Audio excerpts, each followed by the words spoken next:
हँसाउने मजाले हँसाउने,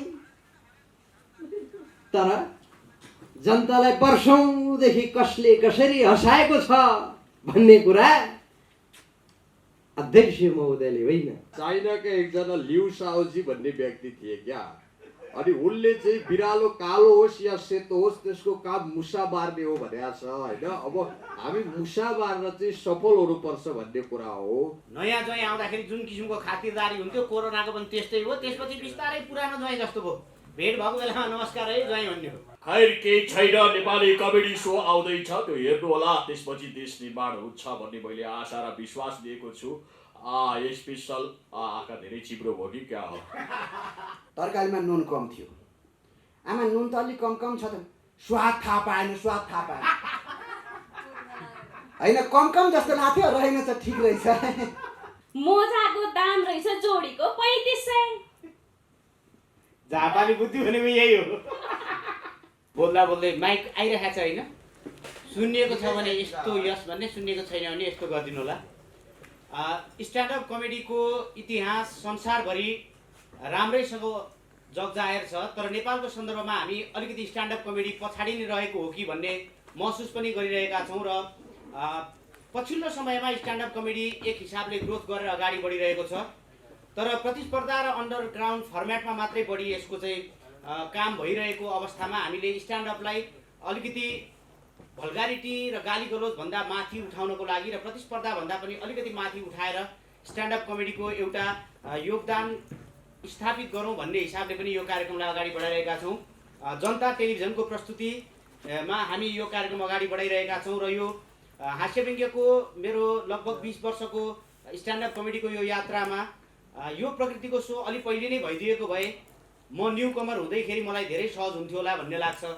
तर अब यो सोले पनि एक हिसाबले स्ट्यान्डअप कमेडीलाई अगाडि बढाउँछ भन्ने हाम्रो विश्वास छ र यो विश्वासमा तपाईँहरूले पनि साथ दिनुभएको र उपस्थित भइदिनु भएकोमा सबैभन्दा पहिले म धन्यवाद ज्ञापन गर्न चाहन्छु। हामी यो कोरोनाको बिचमा छौँ, एक हिसाबले कोरोना गइसक्यो कि जस्तो पनि लाग्छ, तर खास त्यस्तो होइन। कोरोना बढेकै छ। भएको चाहिँ के रहेछ भने कोरोना भनेको ज्वाइँ जस्तै रहेछ। कोरोना भने चाहिँ ज्वाइँ जस्तै रहेछ। सुरुमा चाहिँ नयाँ ज्वाइँ जस्तो थियो, भेट्ने बित्तिकै भुइँसोरी नमस्कार गर्ने बेला थियो। नयाँ ज्वाइँ आउँदाखेरि जुन किसिमको खातिरदारी हुन्थ्यो कोरोनाको पनि त्यस्तै हो। त्यसपछि बिस्तारै पुरानो ज्वाइँ जस्तो भयो, भेट भएको बेलामा नमस्कार है ज्वाइँ भन्ने हो। त्यसपछि बिस्तारै कोरोना चाहिँ गाउँकै ज्वाइँ जस्तो भयो। उस्तै पर्दाखेरि कहिलेकाहीँ ए ज्वाइँ यो उचाल्नुहोस् त भन्ने स्थिति भयो र अहिले आइपुग्दा चाहिँ कोरोना घर ज्वाइँ जस्तो भइदियो। हामी आफैले टेर्न छोड्यौँ। तथापि यसले हामीलाई अप्ठ्यारो पारेको छ। अप्ठ्यारो यो अर्थमा पनि पारेको छ कि हामीले जुन हिसाबमा कार्यक्रमलाई अगाडि बढाउने भन्ने सोचेका थियौँ त्यो हिसाबमा बढाउन अलिकति अप्ठ्यारो पनि, व्यावसायिक रूपमा भएका केही अप्ठ्याराहरू, त्यो अप्ठ्यारोको कारणले गर्दाखेरि हामीले सोचेको भन्दा अलिकति थोरै कम्प्रोमाइजमा नै यो कार्यक्रमलाई अगाडि बढाएका छौँ। तर बिस्तारै हामी 3 एपिसोड पछि यसलाई अर्को लेभलमा अपग्रेड गर्नेछौँ र 13 एपिसोडको पहिलो सिजनमा हामी नेपाली कमेडी सो र स्ट्यान्डअप कमेडी हास्यव्यङ्ग्यको एउटा मूलधारको रूपमा हामी स्थापित गर्न सक्छौँ भन्ने विश्वास लिएका छौँ, जसमा यहाँहरूले साथ दिनुहुन्छ भन्ने आशा, विश्वास, भरोसा सबै लिएका छौँ।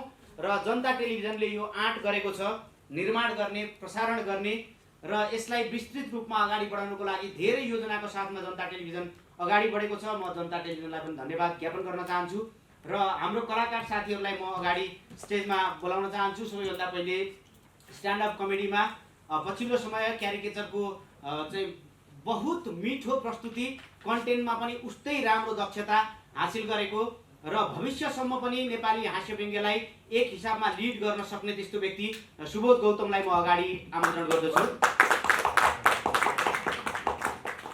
सुबोध गौतम हामीसँग हुनु आफैमा एउटा खुसीको कुरा छ।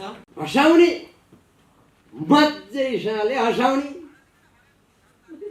तर जनतालाई वर्षौंदेखि कसले कसरी हँसाएको छ भन्ने कुरा अध्यक्ष महोदयले होइन, पत्रकार महोदयहरूलाई राम्रैसँग थाहा छ भन्ने कुरो मलाई ज्ञान छ। मेरो हात धेरै यसरी जान्छ, विचार गर्नुहोला। र कहिले उखान भनेर हँसाउने, कहिले उखान नभनेरै पनि हँसाउने, कहिले हतियार चलाउनेहरू अथवा यसरी भनौँ, मास्टर साहब यहाँ हुनुहुन्छ, लाग्ला विचार गर। बोली चलाउनेहरू, हेलो हेलो, बोली चलाउनेहरू र गोली चलाउनेहरू एकता गरी गरी हँसाउने कस्तो खालको हँसाइ हो यो भनेर भन्नलाई म चाहिँ रामनारायण बिडारी होइन, म चाहिँ झ्याम नारायण हिँडारी हो। त्यस कारणले गर्दाखेरि के छ भने नि, अब यहाँनिर यो धर्म सङ्कट सिर्जना भएको छ क्या। मैले यहाँहरूलाई अघि पनि भनिसकेँ, तपाईँहरूलाई यो पनि भनिदिउँ कि चाइनाका एकजना लिउ साओजी भन्ने व्यक्ति थिए क्या। अनि उनले चाहिँ बिरालो कालो होस् या सेतो होस् त्यसको काम मुसा बार्ने हो भनेको छ होइन। अब हामी मुसा बार्न चाहिँ सफल हुनुपर्छ भन्ने कुरा हो। खैर केही छैन, नेपाली कमेडी सोलाई सो काउन दिन चाहन्छु। भन्नलाई फेरि म पुण्य गौतम होइन, शून्य गौतम हो। थुप्रै फेरि च्याउसरी उम्रिया छन् यता, मलाई चौधेलान् भन्ने पनि छैन फेरि मलाई चाहिँ। मलाई जे होस्, म जस्ताहरूको सङ्ख्या अब वृद्धि भएकोमा म खुसी नै छु। र विषयवस्तुतिर जाउँ। सबैभन्दा पहिला यहाँहरूलाई यो अवगत गराउँ कि नेपाली कमेडी सोका बारेमा धेरै समय अगाडिदेखि नै राजदाईसँग कुरा भइरहेको थियो। उहाँले पहल गर्न सुरु गरेदेखि नै म यो कार्यक्रममा जोडिएको छु। तर जुन 3 एपिसोड कार्यक्रम सुरु भइसकेको छ त्यसमा म सहभागी छैन। मलाई पितृशोक परेको अवस्थामा यो कार्यक्रम सुटिङ भएको हो र अब बाँकी आउने अरू श्रृङ्खलाहरूमा म सहभागी छु भन्ने कुरा यहाँहरूलाई जानकारी गराउन चाहन्छु। राजा राजेन्द्र पोखरेल, उहाँलाई पहिला स्वर भन्थेँ म। भनेको मतलब अहिले पनि तपाईँहरूले भन्दा पनि हुन्छ, म पनि भन्छु। तर झोकिएर स्वर भन्दै छु, म खास उहाँलाई दाजु भन्ने गरेको छु। अहिले मभन्दा उमेरले पनि उहाँ दाजु हुनुहुन्छ, अनुभवले पनि उहाँ दाजु हुनुहुन्छ र प्रस्तुति र लेखन सिर्जना हरेक हिसाबले चाहिँ उहाँ मेरो दाजु हुनुहुन्छ। त्यस कारणले गर्दाखेरि राजा राजेन्द्र दाजुसँग काम गर्न पाउने अवसर पनि एउटा मैले यो ठुलै अवसरको रूपमा बुझेको छु। र उहाँले भन्नुभयो क्षमताहरूको केन्द्रीकरण गर्नुपर्छ। म एउटा क्षमता हुँ, तपाईँ एउटा क्षमता हो, हामी सबै एक किसिमका यी क्षमताहरूको केन्द्रीकरण गरेर एक किसिमले अगाडि बढ्न अहिलेको आवश्यकता हो भन्ने हिसाबले उहाँले चाहिँ कुरा गर्नुभयो। यो हाम्रो एकता, हाम्रो यो मित्रता, हाम्रो यो सहकार्य चाहिँ कोदो र तोरी मिसाएको जस्तो, टिमुर र मरिच मिसाएको जस्तो र त्यस किसिमको हाम्रा अहिलेका राजनीतिक दलहरूको जस्तो एकता नहोस् र हुने छैन भन्ने कुरा पनि यहाँहरूलाई हामी प्रतिबद्धता व्यक्त गर्न चाहन्छौँ। र मलाई भन्दा बढी कार्यक्रमको बारेमा राजदाईले नै जानकारी होला भन्ने हो। र जनता टेलिभिजनले जुन हामीलाई यो प्लेटफर्म दिएको छ यसलाई हामी भरपुर मात्रामा उपभोग गर्नेछौँ र यसलाई दुरुपयोग गर्ने छैनौँ भन्ने कुरा पनि यहाँहरूलाई विश्वास दिलाउन चाहन्छौँ। धन्यवाद। धन्यवाद। वास्तवमा उहाँले सही भन्नुभयो। 6 महिनादेखि तलब नआएपछि म कमेडी सोमा आएको। अब म विषय वस्तुतिरै जान्छु। यो सबैले अहिले भन्ने गरिरहेका छन् पढाउन सजिलो छ, अनलाइन त हो, तर अहिले सजिलो छैन। पहिला सजिलो थियो, क्लास गर पढायो। आज जो मिटिङमा पढाउनुभन्दा अगाडि 2 दिन अगाडि मेटेरियल तयार गर्नुपर्छ, स्लाइड बनाउनुपर्छ, दुनियाँ थोकको झन्झट छ। विद्यार्थी जो मिटिङमा पढ्न भनेर आउँछ, भिडियो अफ गर्छ, फेसबुक चलाएर बस्छ। ओए भिडियो अन गर भनेर सुन्दैन, फेरि अन गर भनेर सुन्दैन। बल्ल नामै किटेर बोलायो, यसो म त यसो ढल्केको सुन्दैछु पो त। त्यति गरेर त हुन्थ्यो नि, एउटालाई गाली गर त्यो चुप लाग्छ, अर्कोले गीत बजाइन्छ। लगाइदेऊ न पिरतीको चस्मा पियारी, पिरतीको चस्मा लाउने हिँडे यता सुन्न भनेर भन्यो। अनि त्यहाँ बन्द गर्छ। त्यति त भयो। अस्ति पढाउँदै थिएँ, बडो रमाइलो गरेछ। ओइ तेरो छम्मालाई मैले लिएर देखिरहेको थिएँ। त्यो अनलाइन क्लासमा टिचरले पढाएको छ भन्ने कुरा विद्यार्थीलाई थाहा हुँदैन। 40 मिनटको क्लास हुन्छ, पढाइसक्यो, अनि लास्ट टाइममा बुझ्यो भनेर सोध्दा खोइ बोल्दैन, कि बुझेको छैन भनेर सोध्दा फेरि पनि कोही बोल्दैन। लास्ट टाइममा होमवर्क दिएर पढायो, गरेर पठाउँदैन। न विद्यार्थीले मास्टरले दिएको होमवर्क दिएर गरेर पठाए, न अभिभावकले अनलाइनको फी तिरेर पठाए, न स्कुलले मास्टरको तलब दिएर पठाए। अब हाम्रो तलब त कस्तो भएछ भने त्यो नर्सरीको बच्चाले गाउने त्यो बालगीत छ नि, कुकुरी कहाँ बासी भात खाँथे जस्तो। अस्ति तलब माग्न गएको, खोइ तलब पाउनु भनेको अभिभावकले दिएको छैन अरे, खोइ अभिभावक भनेको गाउँ गएका छन् रे, खोइ गाउँ भनेको पहिलोले लगो रे, खोइ पहिलो भनेको खोइ खोइ। अब मास्टरको जागिर, प्राइभेट मास्टरको जागिर अहिले गाई कि त्रिशुल जस्तो भइरहेछ। गाई आयो भने जागिर बच, त्रिशुल आयो भने छेड। मेरो त एक ठाउँ त्रिशुल आइदियो, छेड भइरहेछ। भनेपछि यता नेपाली कमेडी सोले गुनै लगायो नि त। गुनै लगाएको छ। ल यति भन्दै मेरा कुरा यही राखेँ। हस्त धन्यवाद। र दिपेन्द्र प्रसाईलाई खासमा यो दसैँको बेलामा चाहिँ ल अलिक खतरी गर्नुपर्छ है भनेको थियो। दसैँको बेलामा खाने काम मात्रै भयो अनि त्यही भएर एकदमै मोटा आयो क्या। अनि बडा दसैँ हो यार, बडा दसैँ त दामी सेलिब्रेट गर्नुपर्छ भनेर राजादाईले भन्नुभयो। दसैँ आयो, राजा दाईको घरमा आउँछ यत्रो खसी, मेरो घरमा आयो यत्रो बडा खसी। खासमा बडा दसैँ त हाम्रो पो रहेछ क्या। राजा हाम्रो घरको आँगनमा तारमा वारीदेखि पारीसम्म मासु रतामी छ। राजा दाईको घरमा मासु कचौरामा छ। मासुको सङ्ख्या हिसाब त बडा त हाम्रो मासु रहेछ। यहाँ त्यो दसैँ पनि बडा दसैँ चाहिँ हाम्रो दसैँ हो होइन। अनि यस्तै कुरा हो, राजा दाईको चाहिँ अलिकति दसैँ तपाईँको बडा दसैँ हो भने त मेरो बडा दसैँ हो नि त। बडा दसैँ हो मान्नु माने मैले। अनि त्यति मात्रै होइन के, हामी तामाङहरूको विशेष गरी हाम्रो कल्चरमा चाहिँ के हुन्छ भने बडा दसैँ आइसकेपछि परपाउन ल्याउने कोसीले पनि बडा हुन्छ क्या। बडा सुँगुर, बडा रोटी होइन, बडा रक्सी, कोसीले पनि बडा भएपछि बडा दसैँ त हाम्रो। दाइहरूकोमा आउनुहुन्छ 2 किलो स्याउ एउटा डिउ बोकेर, अनि दाइलाई भन्दो रहेछ पाहुनाले, खासमा कोसीले भनेको त्यस्तै हो, भेटघाट पो गर्ने हो भनेर भनेछ। जति खाए नि पुग्दैन। राजदाई पनि बाटो भनिदिनु भएछ, दक्षिणा भनेको त्यस्तै हो, आशीर्वाद ठुलो कुरा हो भनेर दिनुभएछ। अब तामाङ भन्दाखेरि त तामाङको ज्वाइँ यहीँ छेउमा हुनुहुन्छ होइन। यो सुरु भने चाहिँ फेरि हाम्रो फेरि मेरो दिदी लानु भएको, यस कारणले म भेनाजु हुन्छु साइनोले।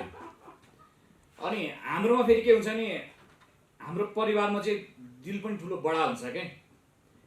जस्तै कि राजदाईहरूकोमा परपाउना आउनुभयो भनेदेखि उहाँ चाहिँ के हुन्छ भने बिहान उठेपछि ज्वाइँ तपाईँ के खानुहुन्छ, चिसो खानुहुन्छ कि कालो चिया सेतो चिया भन्नु सोध्नुहुन्छ क्या।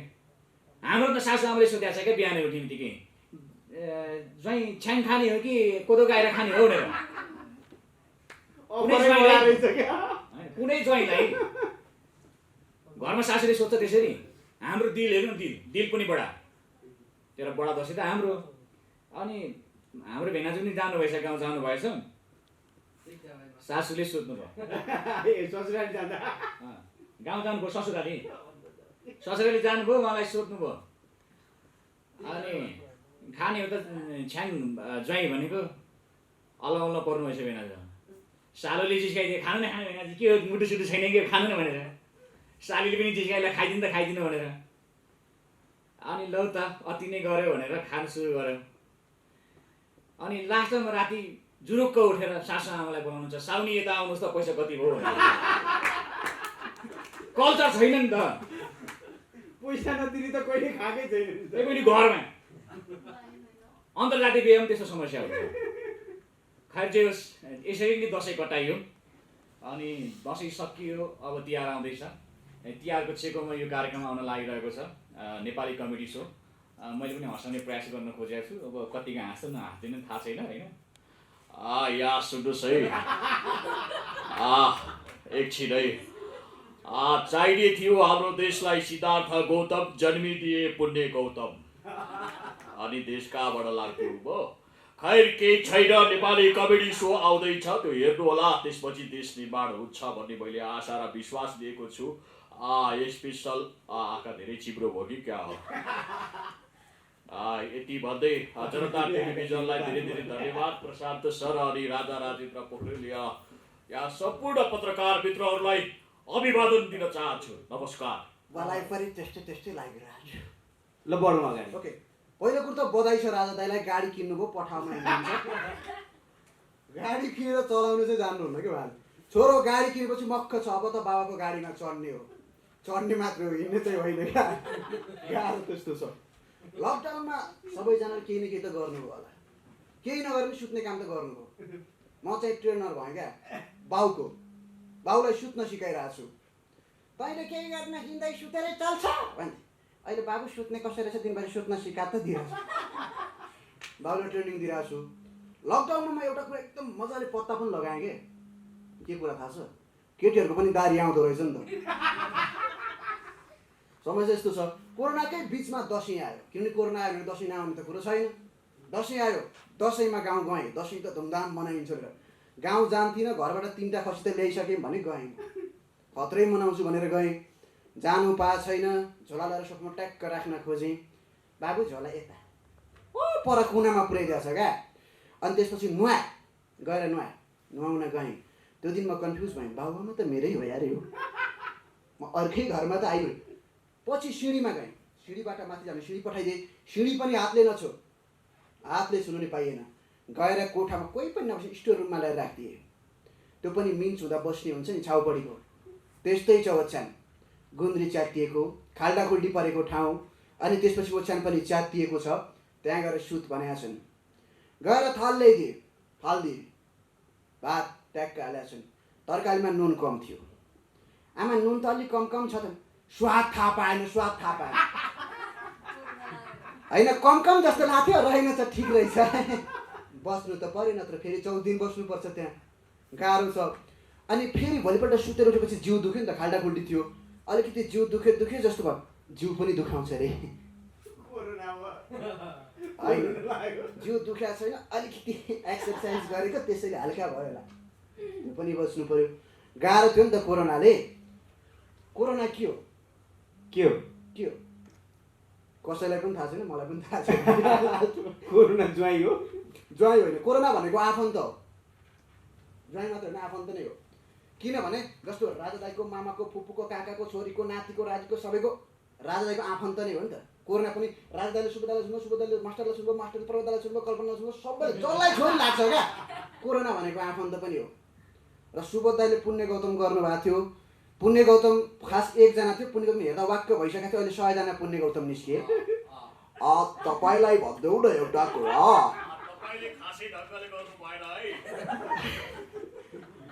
अब सायद तपाईँलाई एउटा कुरा भनिदेऊ, बस सिक्दैछु क्या, किनभने यार 2 जनाले वाक्क गराए, अर्को किन थपिनु?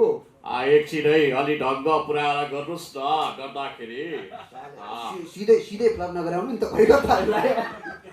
रमाइलो छ हेर्ने दर्शकलाई स्वागत छ, रमाइलो 6मा पनि आउनु भएको छ, सबैजनालाई स्वागत छ। युट्युबमा राम्रो गर्नु होला, आजभोलि जे कन्टेन्टको टाइटल राखे पनि बिग्दैन, टाइटलमा अलिकति ध्यान पुर्याउनु पर्ने छ।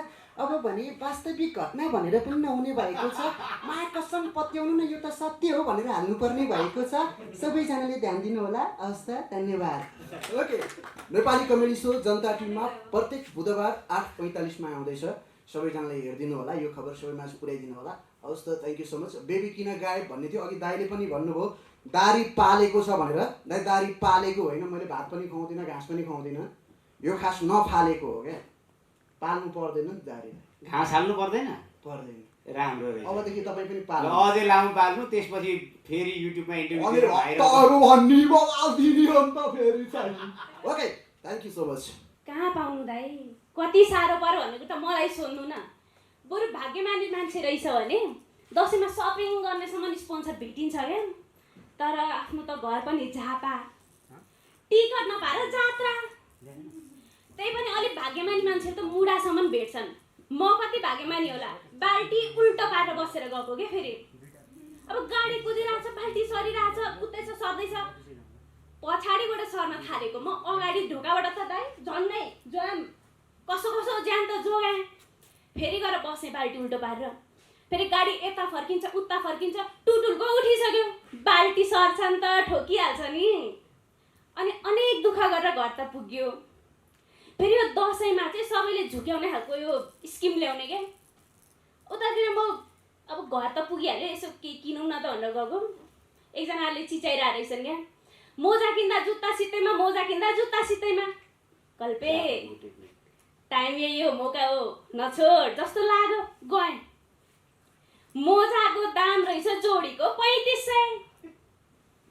जापानी बुद्धि भनेको यही हो। कसो कसो अब त्यो मोजासुता किन्ने भयो भने यसो घरको यो टुटुलको उठाएर पोहोर परार पनि आशीर्वाद त पाइएको थिएन, यो पालि त झन् आशीर्वाद कहाँबाट पाउने, उपलब्धिमूलक भएन। अनि फर्केर खासै उपलब्धिमूलक चाहिँ भएन। All the best. अब धन्यवाद त भन्नु होला नि, अर्को सालको लागि धन्यवाद, अल द बेस्ट दिइराख्नु अर्को सालको लागि। अर्को सालको लागि all the best. Double triple सबै उठाउनु पर्यो नि त। तास खेलेर भए पनि उठाउनु पर्यो नि त। यो पालि फेरि मैले आफ्नो बुवालाई पुरै तासको ट्रेनिङ दिएर आएँ क्या। पोहोर पोहोर भनिरहेको थिएँ, हुँदैन बुवा, कहाँ तास खेलिरह यार, छोरी यत्रो भइसक्यो, लाज हुँदैन भनेर। यो पालि आफै तास सास लिएर खानेसाने लिएर बाउलाई अगाडि बसाएर के पुरै दिइरहेको मैले थाहा पाएँ क्या दाइ। अनि गोजीबाट लुट्नु भन्दा तासबाट लुट्न सजिलो रहेछ बाउलाई। Thank you very much.